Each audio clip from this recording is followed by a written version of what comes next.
त्यो छ विवाह गर्नलाई चाहिँ विशेष गरी अब हाम्रो उत्तरायण र दक्षिणायन भन्ने हुन्छ है।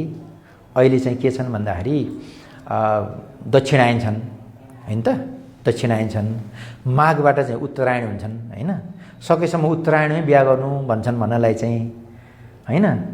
अहिले हाम्रो यहाँ दक्षिणायनमा सकेसम्म विवाह नगर्नु भन्ने चलन छ। तर विवाह गर्नलाई चाहिँ यो तुलसी विवाह भएपछि उत्तरायणमा पनि सम्पन्न गर्न हुन्छ, नहुने कुरा छैन हैन। तर सकेसम्म चाहिँ दक्षिणायनमा पनि गर्न मिल्छ र उत्तरायणमा विशेष गरिलाई चाहिँ माघपछिको विवाहलाई चाहिँ बढी उत्तम मान्ने चलन छ। तर विवाह गर्न त अब विवाहका विधि धेरै छन् हेर्नुहोस् हैन। त गान्धर्व विवाहदेखि लिएर विभिन्न किसिमका विवाह छन्। अहिलेको प्रेम विवाह भने जस्तो त्यो गान्धर्व विवाहलाई त कसले रोक्न सक्छ र?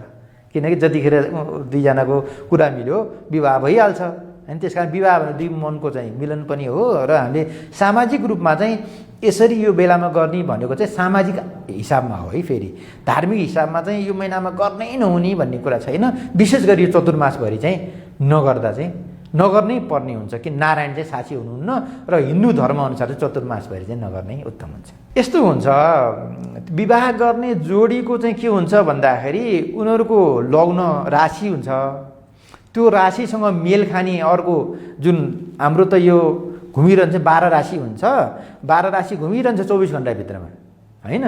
त्यो कुन राशि चाहिँ उसको लागि उत्तम हुन्छ, शुभ हुन्छ, त्यो शुभ हुने बेलामा चाहिँ विवाह गर्नुपर्छ भनेर लग्न जुराउने हो। त्यसकारणले गर्दा एउटालाई लग्न जुरिया छ भने अर्कोलाई पनि जुर्छ त्यही बेला भन्ने चलन चाहिँ त्यो चाहिँ होइन। फेरि प्रत्येक इन्डिभिजुअल व्यक्तिगत रूपमा चाहिँ लग्न जुर्छ है। त्यहाँ चाहिँ एउटा लग्न जुरिया छ उस पल्लो घरमा बिहा गरेर राशेतानी गर्नु भइहाल्छ भन्ने चलन चाहिँ त्यो चाहिँ होइन। यस्तो छ हजुरको अब अक्षय तृतीया भनेको चाहिँ एउटा शिव र पार्वतीको विवाह भएको दिन हैन। रामनवमी भनेको रामले चाहिँ विजय हासिल गरेको दिन। यी चाहिँ हर्षोल्लासका पर्व भए हैन। यस्तो यस्तो बेलामा चाहिँ सरस्वती पूजा हैन, वसन्त पञ्चमीको दिन चाहिँ यस्ता पर्वहरू पनि यी विशेष आफैमा शुद्ध पवित्र छन्।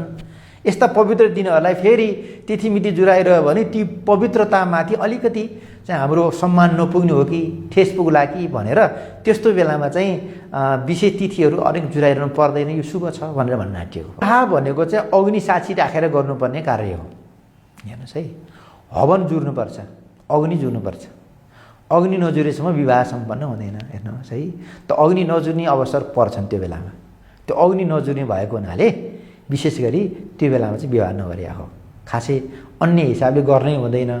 यहाँ चाहिँ अब यो हाम्रो सांस्कृतिक रूपमा विभेद ल्याउनको लागि, एक आपसमा चाहिँ द्वन्द्व ल्याउनको लागि पुसमा फलानाले, चैतमा फलानाले, कार्तिकमा यसरी भनेर यो अपवादहरू ल्याइराखेका छन्, अफवाहहरू ल्याइराखेका छन्। वास्तवमा त्यो होइन। हिन्दू धर्मले कसैलाई पनि यस्तो किसिमको निन्दा भर्सना आदि इत्यादि गर्दैन हैन।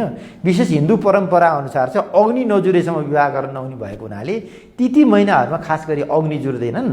अग्नि नजुर्ने भएको हुनाले विवाह नगरिया हो, अरू त्यस्तो होइन। अहिले भन्नुपर्ने नै कुरा चाहिँ अब अहिले तुलसी विवाह हैन, तुलसी दामोदर विवाहको प्रसङ्ग भएको हुनाले सम्पूर्ण दर्शकवृन्दहरूलाई मेरो के अनुरोध छ भनेदेखि तपाईहरू आफ्नो घरमा तुलसी लगाउनुहोस्। वैज्ञानिक रूपमा पनि तुलसीको धेरै महत्त्व छ, सांस्कृतिक रूपमा पनि धेरै महत्त्व छ। हिन्दू वैष्णवहरूको साझा देवता नारायण हैन, यो सृष्टिको चाहिँ संरक्षक नारायण हुनुभएको हुनाले भोलि चाहिँ हरिबोधनी एकादशीको दिन चाहिँ बिहानै उठेर 2 घडी अगाडि नै उठेर 5 बजे 5:15 बजे नै उठ्नुहोस्, नुहाइधुवाइ गर्नुहोस्, घरको नित्य पूजा गर्नुहोस्, तुलसी र दामोदरको चाहिँ विवाह गरिदिनुहोस्। कुनै पण्डित बोलाउनु पनि पर्दैन।